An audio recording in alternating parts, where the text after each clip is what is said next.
नमस्कार, the wire में आपका स्वागत है। मैं हूं आरफा खानम शेरवानी। लॉकडाउन के चौथे चरण में हम दाखिल हो चुके हैं और समस्या अब ये है कि लाइफ और लाइवलीहुड यानी कि जीवन बचाना और रोज़गार बचाने के बीच क्या बचाया जाए। ऐसे में राष्ट्रीय स्तर पर एक नीति का, रणनीति का अभाव साफ तौर पर नज़र आ रहा है।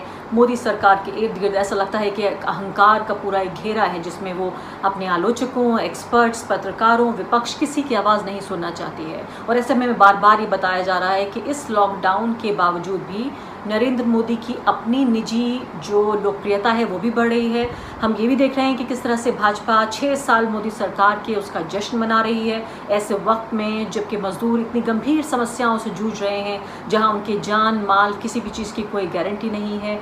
किस तरह से इस पूरी रणनीति पर अमल किया जाए अगले आने वाले 2 महीने में, क्या कुछ ऐसी चीज़ें हैं जो हमारा इंतज़ार कर रही हैं। एक बेहद खास मेहमान हमारे साथ मौजूद हैं इस मुद्दे पर चर्चा के लिए। प्रशांत किशोर है मेरे साथ, जो कि जाने माने पॉलिटिकल स्ट्रेटेजिस्ट हैं, राजनीतिक रणनीतिकार हैं। नरेंद्र मोदी के साथ, भाजपा के साथ उन्होंने 2014 में काम किया और ये माना जाता है कि नरेंद्र मोदी की 2014 की कामयाबी के पीछे एक बड़ा हाथ उनका रहा, या एक जिम्मेदारी उनकी भी है।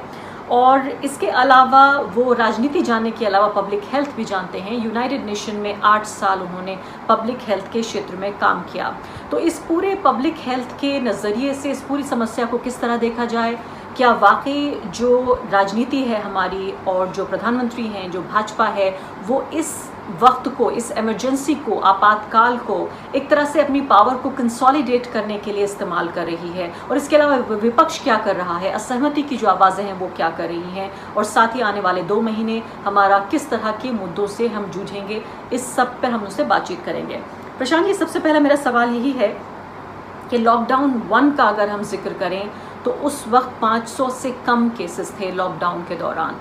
तब एक सख्त लॉकडाउन लगाया गया, और अब जबकि लॉकडाउन 4 जो काफ़ी रिलैक्सेशंस के साथ, ईज़ के साथ जो काफ़ी चीज़ें हटा दी गई हैं नई गाइडलाइंस के मुताबिक, उनमें 1 लाख के पार केसेस पहुंच चुके हैं। तो रिलैक्स हो रहा है जब 1 लाख के पार मामले पहुंच गए हैं, और सख्त लॉकडाउन लगाया गया जब 500 से नीचे थे। इसके पीछे कोई तर्क, कोई साइंटिफिक एविडेंस, कोई दलील क्या देख रहे हैं आप? जहाँ तक लॉकडाउन का सवाल है, ये पूरा जो डिबेट है इंडिया में, वो अनफॉर्चुनेटली कोरोना को ख़त्म कैसे करें, उस लड़ाई को जीते कैसे, और उससे होने वाले इकोनॉमिक डैमेज को मिटिगेट कैसे करें, उससे शिफ्ट होके पूरा इस पर हो गया है कि लॉकडाउन हो या ना हो। मैं और मेरे जैसे कुछ लोग शुरू से ये कहते रहे हैं कि लॉकडाउन पर से आप कोरोना से जो ये जंग है वो जीत नहीं सकते हैं। लॉकडाउन तो एक टूल मात्र है।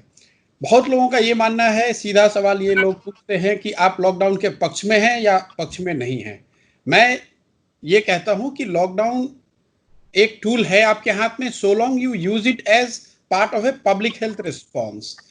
तो इंडिया में हम क्या देख रहे हैं लॉकडाउन को लेकर कि it is being used as a police led effort which is somewhat similar to curfew. अब इस लॉकडाउन को आप अच्छे से करें, खराब से करें, सफल इसमें हो पाए या न हो पाए, इस लॉकडाउन से आप कोरोना को नहीं हरा सकते हैं। क्योंकि कोरोना से जो लड़ाई है उसको जीतने के लिए तो उसको आपको पब्लिक हेल्थ के क्राइसिस के तौर पे ही देखना पड़ेगा, जिसमें सबसे पहले जरूरी है कि आप टेस्टिंग करें, फिर उसमें आइसोलेशन की बात है, कॉन्टैक्ट ट्रेसिंग की बात है, क्वारंटाइन की बात है। उसके साथ साथ अगर आप लॉकडाउन को भी एक टारगेटेड मेजर के तौर पे यूज करते हैं, so that those who are infected and have been put in isolation, or those who have exposed themselves and are subjected to some kind of quarantine, whether it's a community based quarantine or home based quarantine, उनका एक general masses से, जो कि infected नहीं है या virus से expose नहीं है, उनसे आपस में संपर्क मिनिमाइज किया जा सके। सिर्फ लॉकडाउन करके अगर आप लोगों को घरों में बंद कर देंगे तो उससे इस क्राइसिस को सॉल्व नहीं किया जा सकता है। और जैसा कि आपने सही बताया कि अगर आप डेटा ड्रिवन हैं, एविडेंस या साइंस से ड्रिवन हैं, तो जब लॉकडाउन शुरू हुआ था और आपने बताया 24 तारीख को, मैं आपके व्यूअर्स को बताना चाहता हूं कि लॉकडाउन की प्रक्रिया 20 के आसपास शुरू हो गई थी। एक दिन जनता कर्फ्यू हुआ, कई राज्यों ने भी लॉकडाउन अपने अपने स्तर से शुरू कर दिया था। 2-3 दिन पहले 24 से शुरू हुआ नेशन वाइड लॉकडाउन, उससे पहले शुरू हो गया था। लेकिन उसका रिजल्ट जैसा लोग दावा कर रहे थे, जैसा कि ये सामने है आज सबके सामने है कि वो रिजल्ट मिला नहीं, इसलिए कि 20 तारीख को 191 केस थे, जैसा आपने बताया 191 पॉजिटिव केस थे। और उस जो सबसे बड़ी बात है जो लोगों को ध्यान देने वाली है, उस समय परसेंट पॉजिटिव 1.33 था। मतलब हर वो व्यक्ति 100 व्यक्ति जिसको टेस्ट किया जा रहा था उसमें 1.33 लोगों को पॉजिटिव पाया जा रहा था। आज वो दर बढ़ के 4.3 टाइम्स हो गई। तो मुझे लगता है कि लॉकडाउन से जो लगातार ये बात कहते रहे लोग कि इससे बहुत सफलता मिली है, definitely on the margin it might have helped, I repeat on the margin it might have helped in slowing down the spread. लेकिन इससे कोरोना की इस जंग को हम जीत रहे हैं या इस लड़ाई में हम बहुत अच्छा कर रहे हैं, ऐसा नहीं है। और उसका जो कोलेटरल डैमेज है, इकोनॉमिक और ह्यूमैनिटेरियन क्राइसिस, वो बहुत बड़ा है। प्रशांत किशोर जी, आप कमोबेश या मैं कहूंगी हूबहू वही बातें कह रहे हैं जो राहुल गांधी पिछले 2 महीने से लगातार कहते रहे। फरवरी के महीने में ही उन्होंने मिड फरवरी में सरकार को चेताया था कि इसको गंभीरता से लिया जाए। उसके बाद लॉकडाउन के लिए भी उन्होंने कहा कि कोई राष्ट्रीय नीति नहीं हो सकती। यहाँ हैरानी की बात ये हो रही है कि जो नरेंद्र मोदी जी हैं, देश के प्रधानमंत्री, अक्सर ये कहा जाता है कि उन्हें अपनी ही आवाज इतनी पसंद है कि वो दूसरों की आवाज, जिसमें चाहे आलोचक हो, पत्रकार हो, सब्जेक्ट एक्सपर्ट्स हो या विपक्ष में बैठे हुए लोग हो, उनकी बात नहीं सुन रहे हैं। क्योंकि जिस तरह से आपका ये पूरा जवाब मैंने सुना है, साफ तौर पे पता चलता है कि किसी भी साइंटिफिक एविडेंस, डेटा या किसी भी तर्क के आधार पर ये फैसले नहीं हो रहे हैं। देखिए, 2 बातें हैं यहाँ पर। एक तो ये कि सरकार का जो पूरा रिस्पॉन्स रहा है कोरोना को लेके, ये तो पब्लिक डोमेन में है कि we were behind the curve. जब हमें चीज़ों को बहुत सीरियसली लेना चाहिए था फरवरी के महीने में या अर्ली मार्च में, तब सरकार ने उस तरह की जल्दीबाजी या सरकार की ओर से उस तरह के काम, उस तरह के निर्णय नहीं लिए गए जैसा कि 20 तारीख के बाद से होता दिखा है। अब जब आप कोरोना जैसी लड़ाई से लड़ रहे हैं तो it's very important that you are driven by evidence, you are driven by data and you are also driven by information as it comes. जैसे जैसे इंफॉर्मेशन आ रही है, जैसे जैसे जानकारियां मिल रही हैं, अगर आप if you are not humble enough to understand and appreciate कि जो नई जानकारी आ रही है उसके आधार पर आपको अपनी स्ट्रेटेजी शायद बदलनी पड़ सकती है। हम लोगों ने दुनिया भर के देशों में देखा है, कंट्रीज ने जैसे जैसे इंफॉर्मेशन उनके पास आई, जैसे उन्होंने रिस्पॉन्ड किया, जो इंफॉर्मेशन आई उसके आधार पर उन्होंने अपनी स्ट्रेटजी को बदला। अनफॉर्चुनेटली इंडिया में क्या हो रहा है, हमने एक तो इसको एक्सपेक्टेशन सेटिंग के लेवल पे गलती कर दी।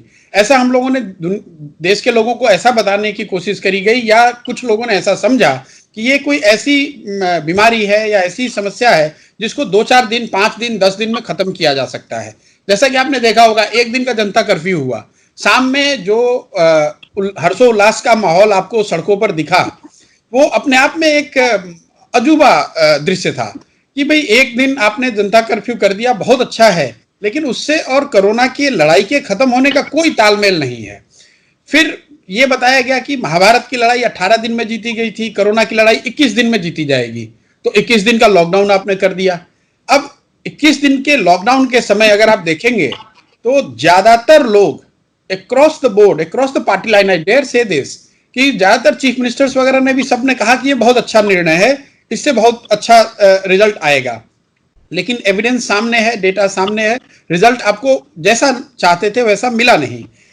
मुझे उसमें इतनी प्रॉब्लम नहीं है जितनी की प्रॉब्लम इस बात को लेकर है कि जब आप पहले 21 दिन में आपको जैसा संभावित था वैसा रिजल्ट नहीं मिला, then we as a country we should have gone back on the drawing board, should have learned from the lesson and then come out with a newer strategy और मॉडिफाइड स्ट्रेटेजी। परेशानी की बात यह है कि हम दूसरे लॉकडाउन में फिर उसी तरह से गए, तीसरे में भी वैसे चले गए।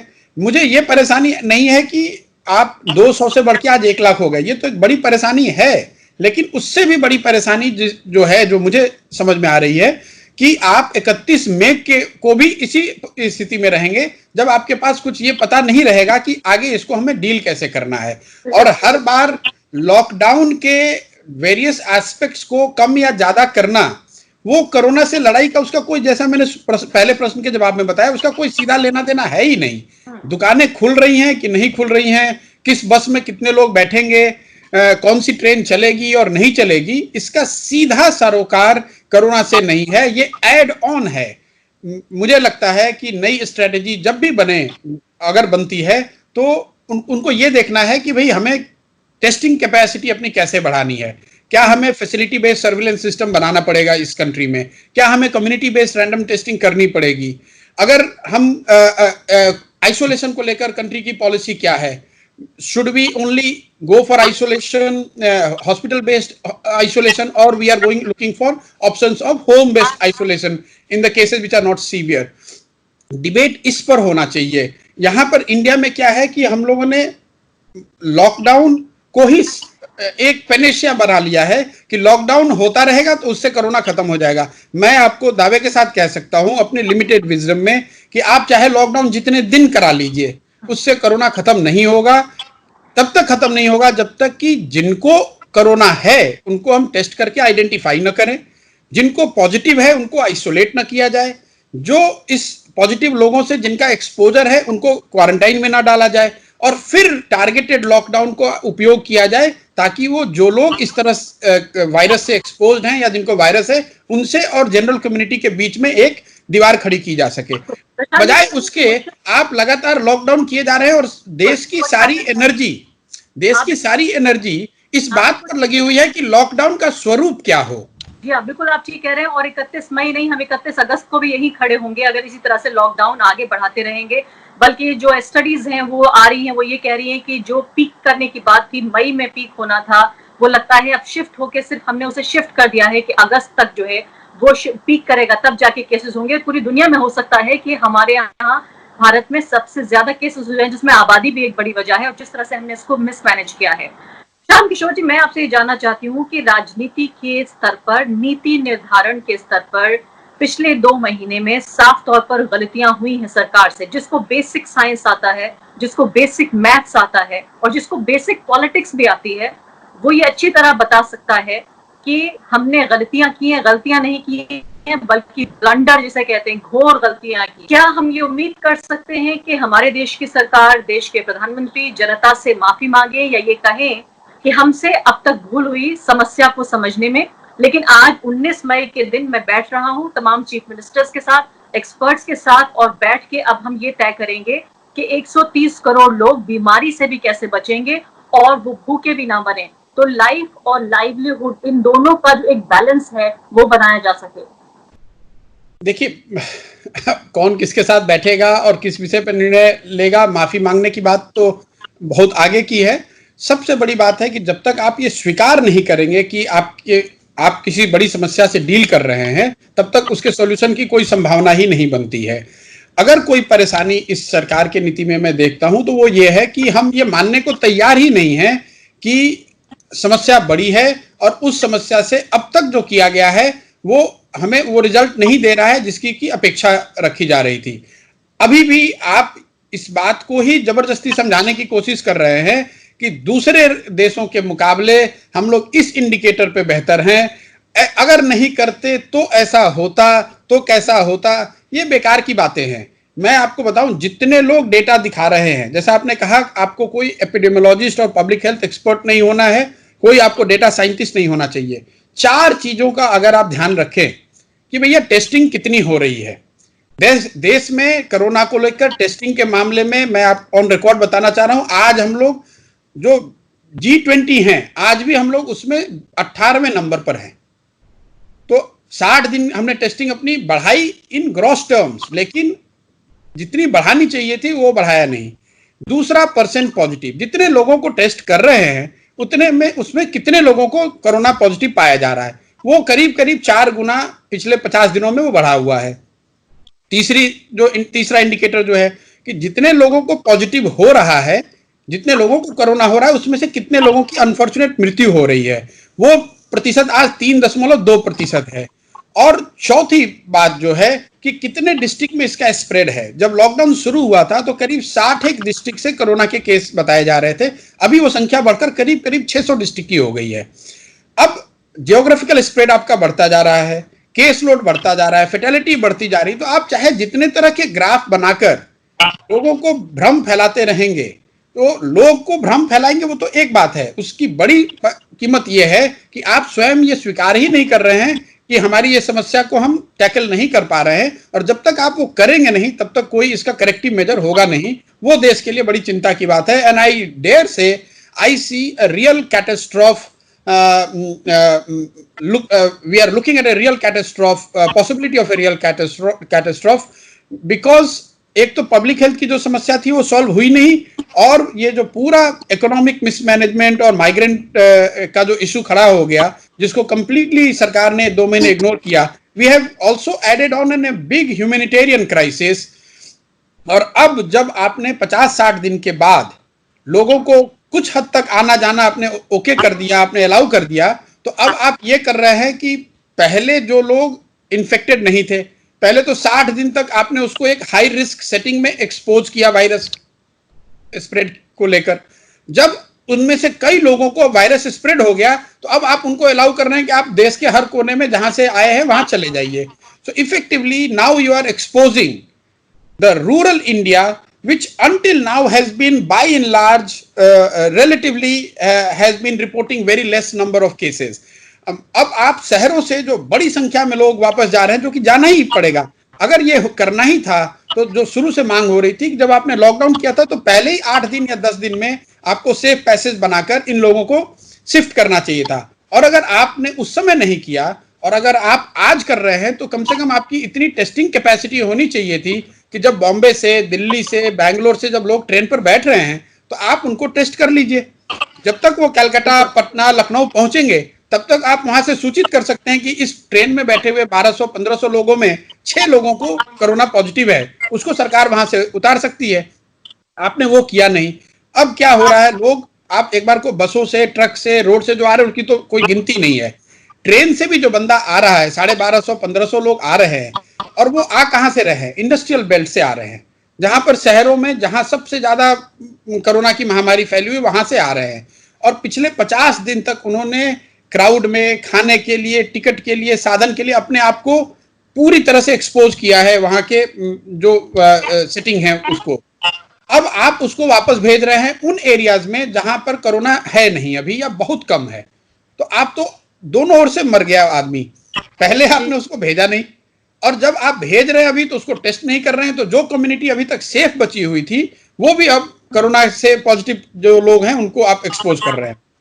तो इसका बहुत बड़ा खामियाजा भुगतना पड़ेगा देश। प्रशांत जी, बिल्कुल। अभी मैं देख रही थी आपकी इंटरव्यू से ठीक पहले मैं रिपोर्ट देख रही थी कि जो बिहार मजदूर जा रहे हैं वहां ये पता चल रहा है कि 4 में से 1 मजदूर यानी 25% मजदूर पॉजिटिव निकल रहा है। ये इतनी हैरानी की बात है कि इससे रोंगटे खड़े हो रहे हैं कि ये लोग कितने और लोगों को पॉजिटिव कर सकते हैं। तो ये तो एक बड़ा कैटास्ट्रॉफ आपने नाम दिया है, वो सही बात है। मैं आपसे इस इंटरव्यू के 2 और महत्वपूर्ण पहलू हैं। पहले तो मैं आपसे पूछना चाहती हूँ जो पूरा इकोनॉमिक जो पैकेज है उसके बारे में, और दूसरी महत्वपूर्ण बात कि इस पूरे लॉकडाउन, कोरोना वायरस की जो राजनीति है उसके बीच ऑपोजिशन पार्टियां क्या कर रही हैं। पहले मैं आपसे पूछ लेती हूँ कि ये 20 लाख करोड़ का जो पैकेज की जो मिस्ट्री है, क्या वो आपको समझ में आ गई है? देखिए, पहले तो मैंने जो कैटास्ट्रॉफ कहा, catastrophe is because the public health की जो क्राइसिस शुरू हुई थी कोरोना की, वो कहीं खत्म हुई नहीं। ह्यूमैनिटेरियन क्राइसिस आपने अलग बना दी। दोनों को मिला देने के बाद अगर आप देखेंगे तो देश में कोरोना से जो त्रासदी देश झेल रही है या झेलने की जिसकी संभावना है वो तो है ही। अब आपको भूखमरी भी देखना है, लोगों का जॉब लॉस देखना है, मैसिव माइग्रेशन का जो इशू है उसको टैकल करना है। That is why in totality I see a real catastrophe, possibility of a real catastrophe. जो आपने कहा कि इकोनॉमिक पैकेज का, आप 20 लाख करोड़ का पैकेज है, मैं उसके डिटेल में नहीं जाना चाहता हूं अभी। अब आप कह रहे हैं कि पीपी पब्लिक प्राइवेट पार्टनरशिप से एयरपोर्ट डेवलप किए जाएंगे।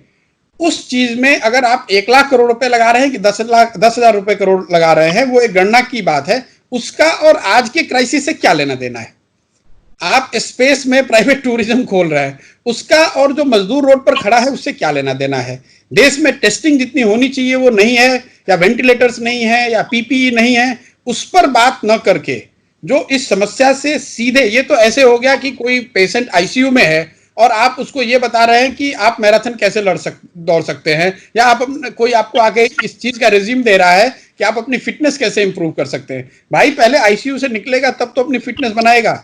अभी तो समस्या ये है कि कोरोना के कोरोना वायरस का जो स्प्रेड है उसको कैसे रोका जाए, उससे होने वाली जो मॉर्बिडिटी और मोर्टेलिटी की प्रॉब्लम है उसको कैसे मिनिमाइज किया जाए, और ये जो पूरे 2-2.5 महीने के बॉच्ड अप लॉकडाउन का जो इकोनॉमिक असर है उससे लोगों को कैसे राहत दी जाए। इन चीजों को हटाकर आपने एक नई दुनिया शुरू कर दी। डिफेंस में आप ऑटोमेटिक एफडीआई अप्रूव कर रहे हैं, एयरपोर्ट बनाने की बात कर रहे हैं, क्रेडिट की बात कर रहे हैं, वो सब ठीक है, शायद वो अलग से कुछ उन डिसीजंस का कुछ मेरिट भी होगा, लेकिन उसका इस संभावना से, इस परेशानी से कोई लेना देना नहीं है। और दूसरी जो बात है कि ये कहना कि भाई हम इसमें अपनी अपॉर्चुनिटी देखते हैं इसलिए ये सब कर रहे हैं, वो बिल्कुल सही बात नहीं है। अपॉर्चुनिटी तो आप तब देखेंगे जब आप इस घटना को सरवाइव कर पाएंगे। मैं आना चाहती हूँ इस सबकी राजनीति पर। हैरानी की बात यह है कि इस दौरान चूंकि एक तरह का एक सेंटिमेंट है और ऐसा लगता है कि चाहे वो आतंकवाद का जिक्र हो, चाहे वो जंग का माहौल हो, ये देश एकजुट होना चाहिए था और वाकई देश एकजुट है भी। ऐसे में बार बार मेरे जैसे लोगों से भी कहा जाता है सवाल मत पूछिए, आप सरकार के साथ आइए, सवाल मत पूछिए, राजनीतिक तौर से एकजुट हो जाइए। मैं यहाँ ये देख रही हूँ कि अभी उत्तर प्रदेश में जिस दिन एक्सीडेंट हुआ, रोड एक्सीडेंट, 24 मजदूर जिस दिन मारे गए हैं, उसी दिन भारतीय जनता पार्टी ने 6 साल के अपने सेलिब्रेशन का वीडियो ट्विटर पर, बाकी सोशल मीडिया साइट्स पे लगाया जश्न मनाते हुए। क्या आपको लगता है कि ये पूरा जो एक मानवीय संकट खड़ा हुआ है जिसमें लोग मर रहे हैं, जख्मी हो रहे हैं, भूखे हैं, बेरोजगार हो रहे हैं, वो सब एक तरफ है और सरकार की जिम्मेदारी उससे उसको डिस्कनेक्ट कर पा रहे हैं? क्या प्रधानमंत्री नरेंद्र मोदी एक ऐसे नेता बन गए हैं कि उनकी जो इलेक्टेबिलिटी या उनका जो एक पॉलिटिकल एस्पेक्ट है उनकी पर्सनालिटी का, वो लोगों के दर्द से, लोगों के उन्हें वोट देने के फैसले से बिल्कुल अलग हो गया है? एक तरह से you are facing a war, you are still in the pandemic situation. अभी तो देश की जनता मोदी जी के साथ खड़ी है और उनको खड़ा रहना भी चाहिए। ये जो आप सर्वे वगैरह देख रहे हैं, कुछ आर्टिकल आते हैं कि मोदी जी की इतनी पॉपुलैरिटी बढ़ गई है पेंडेमिक की वजह से, इन सर्वेस का कोई मायना नहीं है, क्योंकि आज जो पब्लिक है जिससे आप सर्वे करते हैं, हम लोग सुबह शाम तक यही काम करते हैं, सर्वे करना, लोगों से बात करना।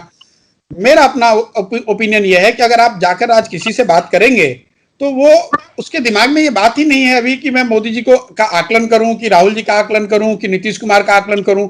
उसकी अभी सबसे बड़ी समस्या ये है कि उसकी जान, उसके परिवार वालों के, उसके फ्रेंड्स एंड फैमिली की जान कैसे सुरक्षित रहे, उसको इस वायरस से तकलीफ ना हो, और उसकी जो खाने पीने, भुखमरी, रोजगारी की जो समस्या है उसके आगे वो सोचना ही नहीं चाहता है। आप और हम, चूंकि हम लोग पॉलिटिक्स में भी जुड़े हुए हैं, पत्रकारिता भी आप कर रहे हैं, आपको कुछ लिखना भी है, सर्वे वाले को अपना एक रिजल्ट भी पब्लिश करना है, तो जबरदस्ती जाकर आप पूछ रहे हैं भैया मोदी जी के साथ हो कि नहीं। ऑब्वियसली वो कहेगा कि मोदी जी के साथ हूं। आपने देखा होगा जो दिया जलाने की बात हुई, ताली बजाने की बात हुई, पूरा देश खड़ा हुआ। अब कई लोगों ने उसको इस तरह से कहा कि ये मोदी जी की पॉपुलैरिटी दिखाता है। डेफिनेटली मोदी जी बहुत पॉपुलर हैं, इसके लिए तो आपके हमारे प्रमाण की जरूरत है नहीं, तभी देश के प्रधानमंत्री हैं। लेकिन लोग दिया सिर्फ मोदी जी की बात सुनकर कर रहे हैं ऐसी बात नहीं है, वो देश के प्रधानमंत्री की बात सुनकर कर रहे हैं। वो एक ऐसे क्राइसिस में जिसमें सारे लोग और बहुत हद तक एक बड़ी संख्या में लोग डरे हुए हैं, एंक्शस हैं, उससे बचने के लिए कर रहे हैं। It's a combination of thing. जिसने भी दिया जलाया वो मोदी जी का एकदम भारी सपोर्टर है, ये मानना मुझे लगता है कि थोड़ा सा नाइव होगा। ऐसा नहीं है। इस चीज का जो है कि लोग कितने मोदी जी के साथ हैं, ये जब घटना पूरी निकल जाएगी तब लोग बैठ के इसका मूल्यांकन करेंगे, उसके बाद ही कोई पॉलिटिकल इसका इम्प्लीकेशन सही मायने में एसेस करके बताया जा सकता है। बात ठीक है आपकी, लेकिन मैं कह रही हूँ अभी चुनाव 4 साल दूर है, चुनाव के बारे में अभी कोई बात भी नहीं कर रहा है। और शायद ये बहुत ही शर्मनाक होगा कि इतने बड़े पैंडेमिक के वक्त में जब लोगों की जिंदगी, रोजगार, सब कुछ दांव पे लगा है, हम सिर्फ चुनाव के बारे में सोचें। लेकिन मैं आपसे ये जानना चाहती हूँ, कल ही मेरे एक ब्यूरोक्रेट दोस्त है, उनसे बात हो रही थी, वो नहीं चाहते कि उनका नाम सामने आए। उन्होंने कहा कि स्टेट गवर्नमेंट्स जो हैं उनको तो लोग अभी भी आरोपित कर रहे हैं कि उनकी वजह से उन्हें परेशानी हो रही है, उनकी नाकामी की वजह से ऐसा हो रहा है। लेकिन नरेंद्र मोदी जी के बारे में अभी भी आम जनता सुनने को तैयार नहीं है। उनका ये कहना था कि अगर 2 महीने बाद भी चुनाव हो जाए ऐसे ही हालात में जैसे अभी हालात हो रहे हैं, तब भी नरेंद्र मोदी दोबारा जीत सकते हैं। देखिए, मैं यही बात कह रहा हूं, ये अब उन सज्जन का अपना असेसमेंट है। किसी के पास ये क्रिस्टल बॉल नहीं है जो ये बता सके कि देश की जनता आज किसके पॉलिटिकली किसके विषय में क्या सोचती है। एक सिंपल जो कॉमन सेंस है कि जो लोग भी सत्ता में हैं, चाहे वो केंद्र में हो या राज्य में हो, अगर इस पेंडेमिक से जो होने वाला नुकसान है हेल्थ के टर्म्स में, आर्थिक या उससे कोलेटरल डैमेज जो भी होना है, अगर डैमेज बड़ा हुआ, जितना अभी तक क्षति हुई है या जितना दिख रहा है इससे अगर ज्यादा क्षति हुई, तो निश्चित तौर पर जो लोग भी आज रूल कर रहे हैं उसको इसका खामियाजा भुगतना पड़ेगा। मेक नो मिस्टेक, कोई असेसमेंट, कोई सर्वे जो भी लोग कर रहे हैं ये उनकी अपनी समझ हो सकती है। ऐसा हो नहीं सकता है कि देश में कोई बहुत बड़ी त्रासदी हो जाए, उसमें सरकारें अब वो जो उनको करना चाहिए था वो न करें और फिर भी जनता उसको गंभीरता से न ले। जहां तक ये सवाल है कि आप अपने ऑफिस में बैठ के या कुछ लोगों से बात करके या कुछ 1000, 2000, 50,000 लोगों से सर्वे करके ये बता रहे हैं कि किसकी पॉपुलैरिटी कितनी है, तो आपने जैसा ठीक कहा, अभी चुनाव तो होने वाला नहीं है, ना कोई चुनाव हो रहा है, तो अभी उन बातों का कोई मतलब नहीं है। जो लोग भी वो सर्वे वगैरह दिखा रहे हैं वो उनका अपना वेस्टेड इंटरेस्ट हो सकता है। कोई भी, हम लोग जो बात करते हैं, मैं भी बहुत लोगों से, हम लोग अपने सिस्टम के थ्रू भी बात करते हैं, आप किसी से बात कीजिए तो यही कहता है कि सर अभी तो पॉलिटिक्स का क्या बात करें, अभी तो ये समस्या है कि ये कोरोना से कैसे बचाया जाए।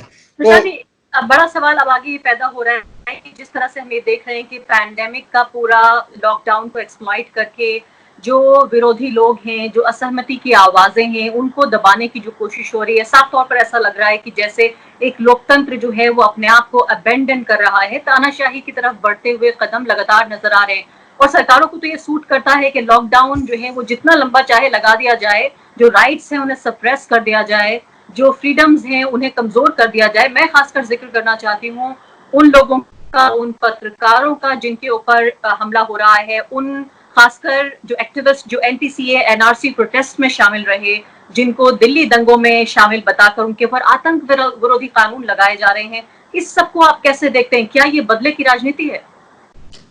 नहीं, देखिए, एक जो ट्रेंड है, जो एक सेक्शन ऑफ सोसाइटी को यहाँ लगता है कि freedom of speech, freedom of choice, इस देश में हम उस दिशा में बढ़ रहे हैं जिसमें कि थोड़ा सा इन चीज़ों को कॉम्प्रोमाइज किया जा रहा है, उसका इस पेंडेमिक से, इस सिचुएशन से कोई लेना देना नहीं है। जो ये फियर है कि पेंडेमिक की आड़ में कुछ ऐसी शक्तियां, कुछ ऐसी पावर सेंट्रल गवर्नमेंट के पास या सरकारों के पास आ जाएंगी जिसका कि वो दुरुपयोग कर सकते हैं, वो उसको, मैं आज उसको बहुत बड़ा खतरा नहीं मानता हूं। ये देश बहुत बड़ा है और इतनी ताकत है लोगों के पास कि वो इससे डील कर सकते हैं। थोड़ी बहुत अपवाद की घटनाएं इधर उधर हो सकती हैं पेंडेमिक अब, और उसका खामियाजा निचले स्तर पे लोगों को तो भुगतना पड़ रहा है। जैसे पुलिस को जितने पावर अभी मिले हुए हैं, स्वाभाविक है, हम लोग रोज एक घटना देखते हैं, रोज वीडियो देखते हैं, रोज कहानियां छप रही हैं कि कैसे जो गरीब लोग हैं, किसी के घर में घुस के मार दिया, किसी की सब्जी के ठेले को उलट दिया, किसी को बच्चे को मार दिया। लेकिन उसको मैं एक सिस्टेमिक रिस्क के तौर पे नहीं देखता हूं। मैं ऐसा नहीं कहूंगा कि हम लोग तानाशाही की तरफ बढ़ रहे हैं या कोई सिस्टम पे बहुत बड़ा खतरा है, वो मैं नहीं देखता हूं। और definitely not in the context of this pandemic. जहां तक क्या सरकार इसका उपयोग करके उन चीजों को कर रही है, आप उसमें डिबेट हो सकता है। संभव है कि सरकार कुछ ज्यादा अधिकार चाहती है क्योंकि उनको पेंडेमिक में कुछ चीजों को एग्जीक्यूट करने के लिए ज्यादा अधिकार की जरूरत भी है, लेकिन अभी मुझे ऐसा नहीं लगता है कि इसको लेकर कोई बड़ा सिस्टेमिक रिस्क सामने है। प्रशांत जी, क्योंकि देखिए कोई प्रोटेस्ट नहीं हो सकता, आप जिसको चाहे गिरफ्तार कर लें, अदालतें फंक्शन नहीं कर रही हैं, उस तरह से कोई भी जो है सरकार को उसका खमियाजा भुगतने का जो है वो कोई डर नहीं है, इसलिए इसको एक्सप्लॉइट करने की जो आशंका है वो बढ़ जाती है। दूसरी बड़ी बात ये भी है, हमने पुलिस राज का तो जिक्र किया, लेकिन लाइसेंस राज भी बढ़ रहा है। आप ये देखिए कि वही लाइसेंस राज, यानी किसकी दुकान खुलेगी नहीं खुलेगी, किसके साथ क्या होगा, ये सब कुछ जो है वो पुलिस वाले, ब्यूरोक्रेट्स, डीएम ये सब तय करेंगे। तो क्या इससे रिश्वतखोरी, करप्शन ये सब नहीं बढ़ेगा? ये वैलिड कंसर्न है। कई लोगों ने इस पर लिखा भी है कि ये आप पुलिस राज बना रहे हैं या लाइसेंस राज की ओर जा रहे हैं। और जिन लोगों का ये एप्रीहेंशन है, उनका ये मानना है, तर्क ये है कि जो पैंडेमिक या इमरजेंसी सिचुएशन में सरकारें एक बार जो पावर अपने हाथ में ले लेती हैं, उसको वो गिव अप नहीं करती हैं। तो लोगों का डर ये है कि जब पैंडेमिक खत्म भी होगा तो शायद ये वापस रिवर्स ना हो। तो इसलिए मैं ये कह रहा हूं कि उसकी कुछ ऑपरेशनल इफेक्ट तो हम लोग देख रहे हैं, लेकिन उसको अभी एक्सट्रापोलेट करके ये कहना कि ये सिस्टेमिक रिस्क बन गया है, वो थोड़ा सा अभी मुझे लगता है कि it will be stretching it too far. अभी मैं इसको यही देखूंगा कि ऑपरेशनल तौर पे कुछ राइट्स जो राइट्स हैं सिटीजन्स के, उसको सरकार ने अपने हाथ में लिया है उसका कुछ खामियाजा एटलीस्ट निचले स्तर पे जो लोग हैं उनको भुगतना भी पड़ रहा है, जो सही नहीं है। लेकिन again I repeat, I do not see this as a systemic risk on democracy per se. आखिरी दो सवाल प्रशांत जी। एक सवाल तो ये कि स्वास्थ्य के अगर सिर्फ नजरिए से हम देखने की कोशिश करें तो अभी कोरोना वायरस की जो भारत में स्थिति है, जितना उसका स्प्रेड हो चुका है, जो हमारी रणनीति है, अगले 2 महीने में आप भारत को कहाँ जाते हुए देख रहे हैं? मैंने उस पर कहा, मैं उसको रिपीट करना चाहता हूं कि I really see I see a real chance of catastrophe with regard to corona because we have messed up as far as the health crisis called corona is concerned। उसके साथ साथ जो हम लोगों ने इसको ह्यूमैनिटेरियन क्राइसिस में बदल दिया है पिछले 50-60 दिनों के एक्शन और इनएक्शन की वजह से, ये कॉम्बिनेशन जो है it is very very risky. I dare say we are heading for a very very tough times. जी, दूसरा बड़ा सवाल जो कि एक लोकतंत्र के स्वास्थ्य के लिए, हम ही लोगों की बात कर रहे हैं, लोगों के स्वास्थ्य के अलावा लोकतंत्र के स्वास्थ्य के लिए ये बहुत जरूरी है कि पत्रकार सवाल पूछते रहें, ये बहुत जरूरी है कि ऑपोजिशन जो है एक चेक एंड बैलेंस रखता रहे, ये बहुत जरूरी है कि सामाजिक कार्यकर्ता जो एक्टिविस्ट हैं वो अपने कंसर्न्स उठाते रहें और किसी को भी, किसी भी सरकार को, किसी भी पॉलिटिकल पार्टी को, पॉलिटिशियन को एब्सोल्यूट पावर ना मिले। लेकिन कोरोना जितना लंबा खिंचता जा रहा है, लॉकडाउन जितना लंबा खिंचता जा रहा है, क्या आपको नहीं लगता कि ये भी एक खतरे का साइन है कि पावर कंसोलिडेट हो रही है एक पार्टी, एक सरकार, एक व्यक्ति के भीतर, और एक डेमोक्रेटिक जो टेम्परामेंट है हमारी सोसाइटी का वो भी कमजोर हो रहा है? नहीं, फिर मैं इस बात को फिर उसी तरह से आंसर करूंगा कि डेमोक्रेसी को लेकर जो ये एप्रीहेंशंस हैं, इसका इस पेंडेमिक से कोई लेना देना नहीं है। ये सीए एनआरसी के दौरान भी आपको दिखा, उससे पहले भी दिखा कि देश में विपक्ष इतना मजबूत नहीं है जितना होना चाहिए, ऐसा कई लोगों को लगता है। कई लोगों को लगता है कि ये वन पार्टी सिस्टम हो गया है। लेकिन आप पिछले 4-5 साल में आपने देखा ये प्रयास और ये जो आपस के जो द्वंद्व हैं ये चलते रहते हैं। इतना आसान नहीं है इस देश को पूरा स्ट्रीम रोल कर देना, तानाशाही एस्टेब्लिश कर लेना। चाहे आप कितने भी पॉपुलर लीडर हो, कितनी भी पॉपुलर सरकार हो, उसको लोगों को साथ में लेकर चलना ही पड़ता है। विपक्षी पार्टी कमजोर हो सकती है, विपक्ष इस देश में कमजोर नहीं होता है। मैं एक डेटा से आपको इसको बताऊंगा और इस बात को हम लोग खत्म करेंगे कि इस देश में कोई भी नेशनल पार्टी आज तक स्वतंत्र भारत के इतिहास में 50% वोट नहीं ले पाई है, कोई भी पार्टी।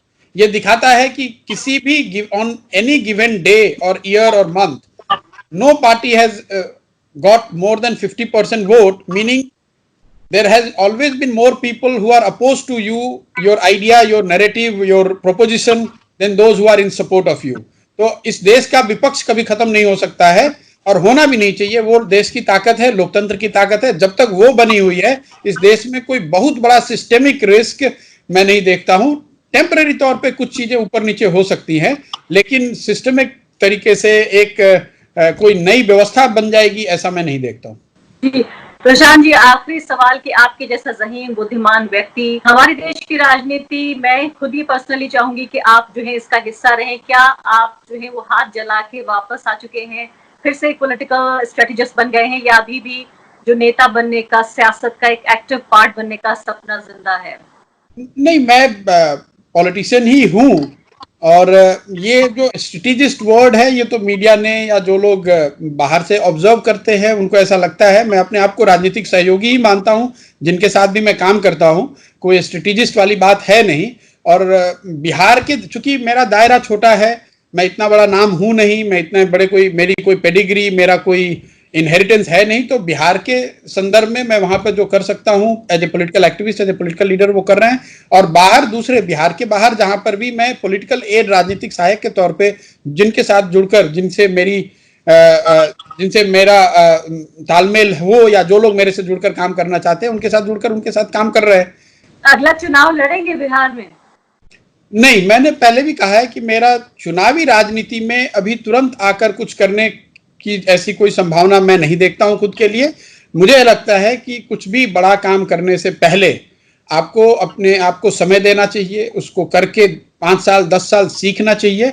और पार्टी बनाकर या खुद से चुनाव लड़के पार्लियामेंट में या विधानसभा में पहुंचना बड़ी उपलब्धि है, लेकिन उस उपलब्धि से देश या समाज बदल जाएगा ऐसी बात नहीं है। उसको करने के लिए आपको थोड़ा और प्रयास लंबे समय के नजरिए से करना होगा। जब तक आप समाज को निचले स्तर पे समझेंगे नहीं, उससे जुड़ेंगे नहीं, तब तक सिर्फ चुनाव जीतने से या नेता बन जाने से या पार्लियामेंट में चले जाने से आप समाज और देश को नहीं बदल सकते हैं। बहुत बहुत शुक्रिया प्रशांत जी आपका। और हो सकता है कि अभी हम लोग बातचीत कर रहे हैं और यही व्यक्ति, मैं अपने दर्शकों से कहना चाहती हूँ जो आपको अपनी स्क्रीन पर देख रहे हैं, कुछ सालों बाद बिहार की मुख्यमंत्री के तौर पर भी आप इनको बहुत बहुत धन्यवाद। आपके मुंह में घी शक्कर, लेकिन ऐसी अभी कोई संभावना है नहीं।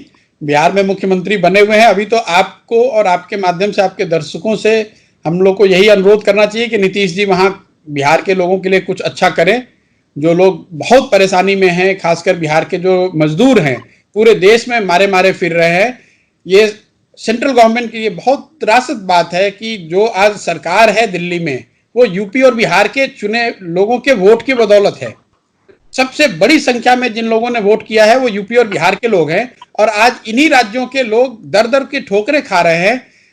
80-90 एमपी जो इन दोनों राज्यों से जीतकर आज सरकार में हैं, कोई उनकी मदद नहीं कर रहा है। कम से कम 10 से ज्यादा केंद्रीय मंत्री हैं, 2 चीफ मिनिस्टर हैं, और इन दोनों राज्य के लोगों की स्थिति इतनी अभी त्रासद है। अभी तो राजनीति छोड़कर उनकी मदद कैसे हो, ऐसी सद्बुद्धि आए, वो काम करें, उसमें पूरा हम सबको सहयोग करना चाहिए। बहुत बहुत शुक्रिया, धन्यवाद, थैंक यू। द वायर के और वीडियोस देखने के लिए सब्सक्राइब करें और बेल आइकन पर क्लिक करें। स्वतंत्र पत्रकारिता की आर्थिक मदद करने के लिए डिस्क्रिप्शन में दिए गए लिंक पर जाएं और अपनी राशि चुनें।